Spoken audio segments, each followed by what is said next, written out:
Hi, I'm Alex, and this is Pucks and Paperbacks. Today, I am sharing with you the 7 books I read in August. If you're new to my wrap-ups, I don't give star ratings. I stopped rating books this year, so in my wrap-ups, I just give you my full thoughts on all of the books I read. Let's get started. The first book I read was The Feeling of Falling in Love by Mason Deaver.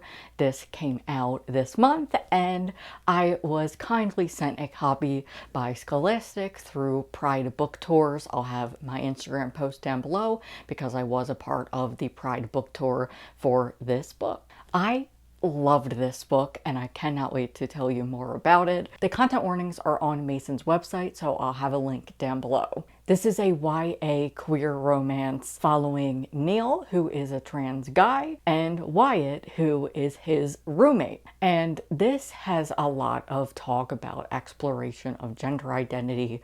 We have Wyatt going through different pronouns in the book. What I really loved is there's no definitive answer for them. They just are figuring things out, and I think that's really important to have in YA because it's not cookie cutter. Not everybody has a perfect experience, and it can take a very long time. So I really appreciated Wyatt. I think if you enjoy One Direction, you're going to love Wyatt so much. A lot of his gay awakening is because of One Direction, and as a fellow Directioner, I really appreciated having that in the book. This has enemies to lovers, fake dating, only one bed, grumpy sunshine, and it's set at a wedding. This is a YA queer romance set at a boarding school following Neil, who recently broke things off with his childhood friend that he has been seeing, and everything blows up in his face. Neil is a very good character. I love the complexity of him, but I want to point out that he is a jerk. I want to emphasize that Neil is a jerk for a reason. The whole point of the book is him being angry. He is a messy trans boy. And I just don't want people to take it the wrong way because we are allowed to have messy trans characters, and it really irritates me when people just don't like trans books because of that reason. Neil is such a great character, and I think if you've been through similar circumstances as him, you're really going to relate to him. I really did, and I just love seeing trans boys who are just fucking pissed off. He deserves to be so pissed off, and I just really enjoyed him. I just personally love characters that are just so pissed off. It's just my favorite thing to read. It's really cathartic. I just really relate to characters like Neil, and it really hurts my feelings when cis people go about these books wrong, because a lot of cis people tend to rate these kind of books low when it's not a perfect trans character. And I'm just here to say trans people can be messy. It is really important to have messy trans characters, and so I really hope you will go into this book knowing that. It is just such a fun read. I had a lot of fun reading it, and I can't wait for everybody else to read it.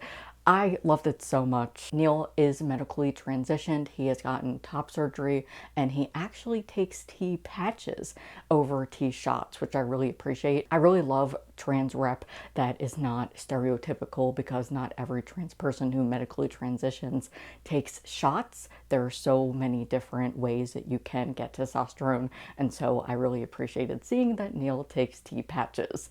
I just really enjoyed this, and I can't wait for everybody else to read it. Next, I read the most popular book of August, and I didn't know it was going to be this popular. I read it the day it came out, and this is I'm Glad My Mom Died by Jennette McCurdy. I received an ALC of this through Libro FM, and I really enjoyed it. It was really well written. If you haven't heard of it, everybody on social media is reading it. Even if you're not a reader, I've seen it on my Instagram and TikTok feeds a million times, and I really liked it. I thought it was done really well, and it was different than reading a celebrity memoir that is ghostwritten. There's nothing wrong with that. This is a very well written memoir, and it made me hopeful for the future of child acting, because it is a big problem. And I hope that this starts a conversation. I know Demi Lovato is in the works of getting something done, and Alison Stoner has been talking about it for years. And so I really hope that there is change made in the next few years, because reading this was brutal. I read it in one sitting, so it's a very quick read, and it was a lot. If you're going to pick this up, please read with caution because it does go into graphic detail about child abuse, sexual abuse, and an eating disorder. Jeanette just talks all about her experiences with anorexia and bulimia and just how horrible her childhood was and how much of a horrible person her mom was. I love reading memoirs like this because I love reading stories of resilience, and this definitely showed in her memoir. After reading, I just felt so proud of her. I'm a Nickelodeon kid, and I appreciated reading that Miranda Cosgrove is as nice as she is portrayed, because I was really nervous that she was going to end up being a horrible person, because in this day and age, who can you trust? Nobody. But I was pleasantly surprised to read about Jeanette's relationship with Miranda. However, I want to mention, I hope that's not the only thing you're taking out of this book, because so many people I've seen talk about it have really only talked about like Ariana Grande's mention and her being jealous of her and just taking it the wrong way, and also just talking about iCarly. And I watched an interview of her and I loved how she was like, I hope that's not the only thing you're taking away. I have said everything that I want to say about that in the book. I hope people, you know what, I hope that anybody whose attention might be piqued by these headlines will consider reading the book, because I've said everything in as articulate and thoughtful of a way as I can manage. She was just saying any of the questions you have will be answered in the book. So I hope people are taking away more than just Ariana Grande and Nickelodeon, because those things are important, but the other things are as well, like the whole subject of child acting and how exploitative it is. I watch a lot of content about that, especially with like influencers and things. So after reading, I felt so proud of Jeanette, because what a horrible situation she's been in. I am really just proud of her that she was able to get out of that, because it just sounded like a horrible situation, and I hope that she is doing great and living her best life, because she deserves it. Content warnings for mentions of an ableist slur, ableist language, emotional, physical, and sexual abuse, cancer, death of a parent, loss/grief, schizophrenia/psychosis, graphic depictions of anorexia and bulimia, mention of cheating, description of blood related to bulimia, vomiting, and alcoholism. There's also an instance where outdated transphobic language is used. It's the H word, if anybody is interested. With my initial thoughts out of the way, a big turnoff for me was the ableist tone of this book. There's mention of her boyfriend going through schizophrenia and psychosis. Just the way that she talks about it made me uncomfortable, because she wasn't very supportive. Now, I understand in that instance she was going through a lot. She's going to therapy and then she stops. But I just didn't like the way it was talked about. There was just some times where I felt it could have been edited better, because there's a few instances where the R slur is mentioned, and there's no reason for that in the year 2022. The slur is used when she is recounting something her mother said, and the transphobic language also is something her mother said, and I just don't see a need for it. There's definitely a way you could have edited around that to make it more inclusive, because you are writing a book that mentions mental health and also mentions a terminal illness. I just honestly don't see the reason. So I just think it could have been edited better, but I think it was really well written. So that's my 2 cents on Jeanette's book. I did really enjoy it, except those little things. Then for my vlog, reading the highest and lowest rated books on my TBR according to Goodreads, the lowest book was Even If We Break by Marika Nijkamp, and this one was just fine. It is a thriller about 5 teens who are all friends. They go in the woods and they start playing a game of D&D, and some wild stuff starts happening. There's a lot of disability rap. There is a trans main character, which I really enjoyed. This is multi-POV, so we get a perspective from each character. I talk about all of my thoughts in that video if you want to go and watch it, but this was just fine for me. The book felt very underdeveloped. I liked the storyline and the conversations. There was really great conversations about classism, ableism, and transphobia, and I really enjoyed that part of the book, but it just felt underdeveloped, and there were some times that I was confused and really pulled out of the story. I say this in my vlog, but I'm somebody that needs an action-packed thriller to be invested, and I just wasn't invested in the mystery. But I did enjoy it, and if you like books that aren't as intense and you like slow thrillers, I think you would really enjoy this. And it has a whole cast of queer, trans, and disabled characters, so that is one reason to pick it up. But I did enjoy it. I didn't think it was horrible, but it was still a decent book. And my highest book was Man-O-War by Corey McCarthy, and I actually read their spouse's book, The Heartbreak Bakery by A.R. Capetta, last month, and I think they're both my favorite authors now. I loved Man-O-War. It was so cathartic. It is about River, who is a non-binary teen, and it's their coming out story. They start working at this aquarium, and they meet this person named Ivy, and they help them discover a lot about themselves. And it also has trans rage. It is about an Arab American teen who is just mad at everything, and it shows how living in a small town that perpetuates a lot of homophobia and transphobic rhetoric can push queer teens in the closet further. And I just loved it so much. River is also a trans swimmer, and this was just such an awesome book. I loved it so much.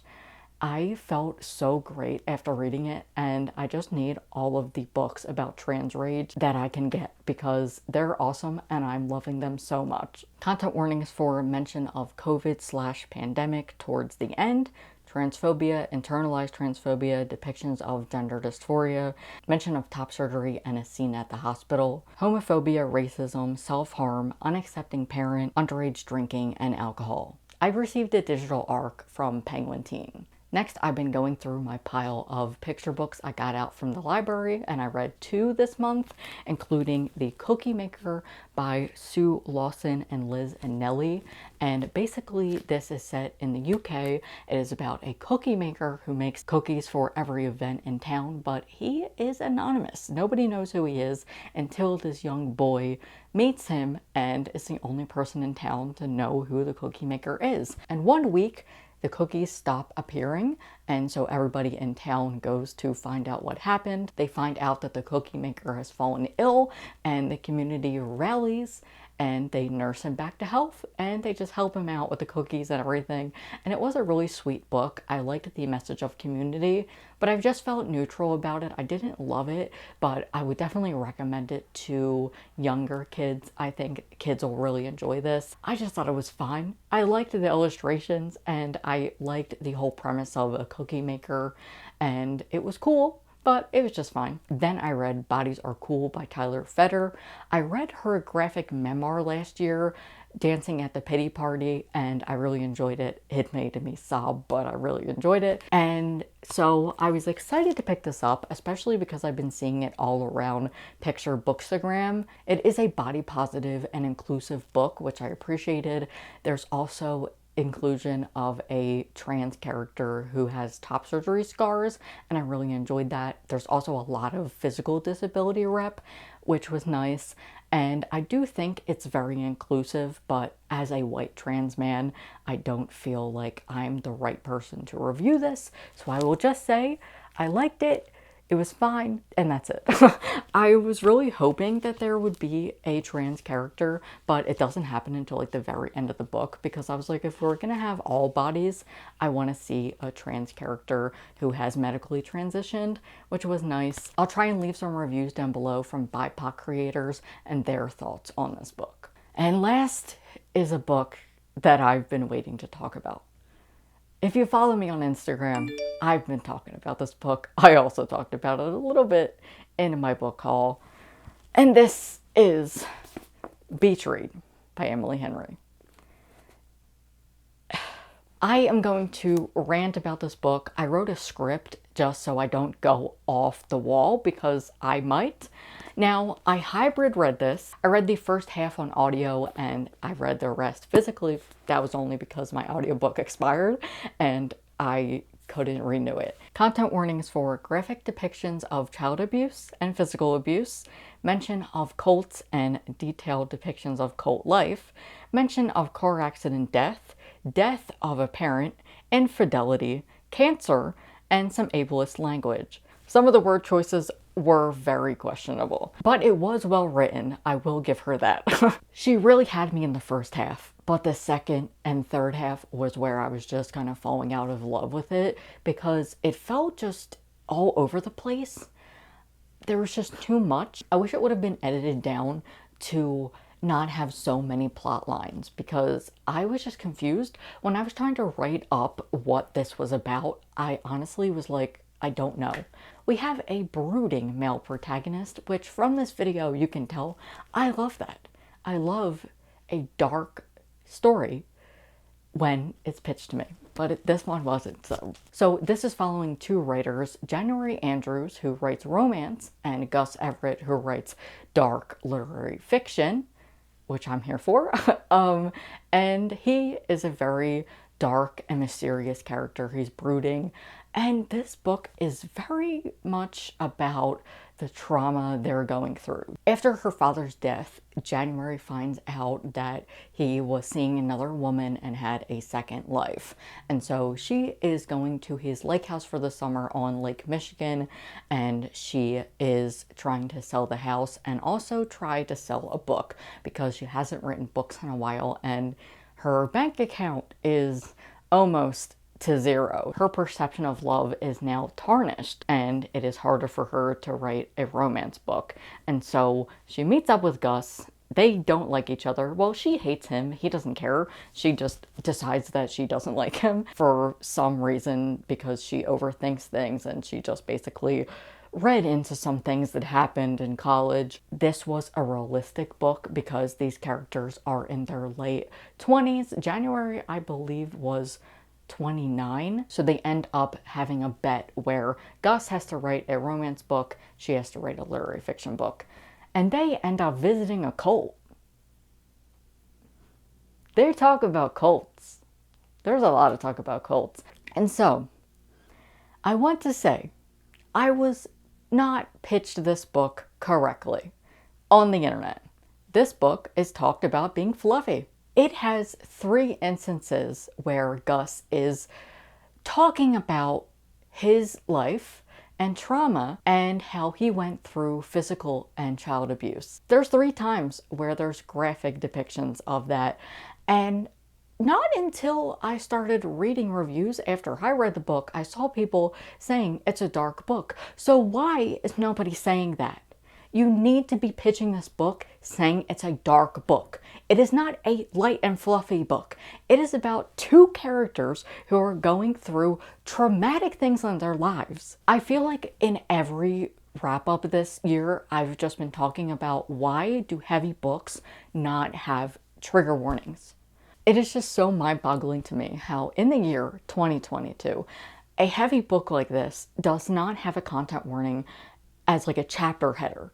There's plenty of books I've read that do that. So why can we not do that with a very popular romance author? And I want to emphasize that this is not just once. It's 3 times that he's talking about the physical things that have happened to him. And it's fine to add that, but I think there's a way to write that, but be sensitive. I'll have my more detailed review down below because I'm trying to keep my composure in this video. And I'm not trying to like rant about the book because it's a well-written book. I liked the writing. It is not pitched correctly and it's not marketed correctly. Does this look like a book that talks about physical child abuse and cults? Nope. No, it doesn't. And that doesn't mean that it needs to be like a dark cover or anything like that, but it would really help if publishing would get their shit together and actually put trigger warnings in their books. If you're going to be recommending the book, you need to be talking about how dark this is. I didn't know that until I started reading and watching other reviews on this book. Everywhere that these books are being recommended on the internet, nowhere have I ever heard that it's about child abuse, or that it is about being in a cult, or it is about any dark material besides like the infidelity and death. So you're really doing a due diligence by not informing people about this book being so heavy, because from the cover alone, it really misleads you. I think that is just poor on publishing, because you can't be publishing a book that has this heavy content and not telling people. So I want to tell you before you read it. There's 3 instances where Gus and his mother have endured physical abuse from his father. And I want to let you know that, because if you didn't know that, I didn't know that, how the hell is anybody supposed to know that? That being said, it is a good book. I like the way it was written. However, January is a red flag. She is just a red flag. I enjoyed her at the beginning, and then I got to really know her, and I didn't like her because she reads into a lot of things, and that's totally fine, but there's no character development where, like, she's talking about that. She'll know something and not tell Gus. And I just don't like miscommunication of books like that. If it's not going to be resolved, she would hold like secrets that she knew from him, and then she would get all angry, and then he'd be like, what's wrong? And she'd be like, nothing. I'm like, you're 29. And I get anybody, it doesn't matter what age they are, can still be like this. But I just felt like for character development purposes, like what was the purpose of her being like that if she's not going to do anything? And I get why her character acted like that because of the things that she has found out about her father and all of that, but she just infuriated me to no end at the end of the book. Like, I was enjoying her until some of the shit she did. I was like, oh my god, I actually don't like you. I also wasn't sold on the romance at all. At the beginning I was, because I love a good hate to love. And then as I started reading more and then I finished the book, it just felt like these were 2 people that are going through very traumatic, hard times in their lives, and it just doesn't feel like they're in the place to be in a relationship, which is 100% fine. I wasn't sold on the ending. It felt very out of character, and I need to be rooting for a romance. I was kind of rooting for it in the beginning, but then towards the like latter half of the book, I was like, these people need to, 1, go to therapy, and 2, just not be in a romantic relationship, which is fine. And I feel like that would be the adult thing to do, of like, hey, we're both going through a lot of things right now. Maybe like we could get together eventually, but not right now. I don't think we need to be doing that right now. This is an adult romance, and I did like the sex scenes. They fuck by a bookshelf, and that was immaculate. It was amazing. I loved it. The sex scenes did feel repetitive in the way they were written, because she uses the word skating so much to describe certain things. Like, he skated his fingers down her dress and like down her waist and things like that. And then for like every sex scene it said that, and I was like, oh, could we use a different word maybe? Like, that's just a little critique I have. I'm so torn on this book because I just feel like I was pitched wrong. If I were pitched a different story and had known in the beginning it was a dark book, then I would have had different expectations, and I would have known how to go into this book instead of thinking it's going to be a fluffy romance. So I want everyone to know this book is fucking dark. If you'd like to read a book about 2 people who are in their late 20s and they are going through traumatic events and just realizing that their parents are not who they thought they were. And I think that's really important as somebody in their late 20s. It does happen where you kind of realize that your parents are just people. And I think that's an important message in this book, and I liked that. So if you want a book like that, this is the book for you. I think it was really realistic because people in their late 20s are going through things like this and dealing with heavy shit, but you need to let people know that. Don't recommend this as just a cute, fluffy romance. Going forward, it's important to share that this is a heavy book. It's not light by any means, which is fine, but you should let me know that before I pick it up. That being said, I did like the way it was written. It was well written. As I was reading the reviews about this book, I saw a lot of Emily Henry fans saying that this was either their favorite or least favorite. It was boring, and they liked People We Meet on Vacation better. So I just think she's a hit or miss for some people, and so I will pick up the rest of her work. I own a physical copy of People We Meet on Vacation. The male protagonist's name is Alex, so maybe I'll like that one better. And I have a copy of Book Lovers through Libro FM's ALC program. So this isn't my last time reading Emily Henry. I think she's a great writer, but I really don't need to know in full detail how Gus and his mother were physically abused by the dad. Those were the 7 books I read in August. Let me know in the comments what your favorite or least favorite book you read in August was, or leave an emoji so I know you stayed. Thank you so much for watching. If you want to hear more of my thoughts on queer and trans books, feel free to hit subscribe. And if you enjoyed this video, give it a thumbs up. It really helps out my channel when you do so. I will see you next time with another video. Bye.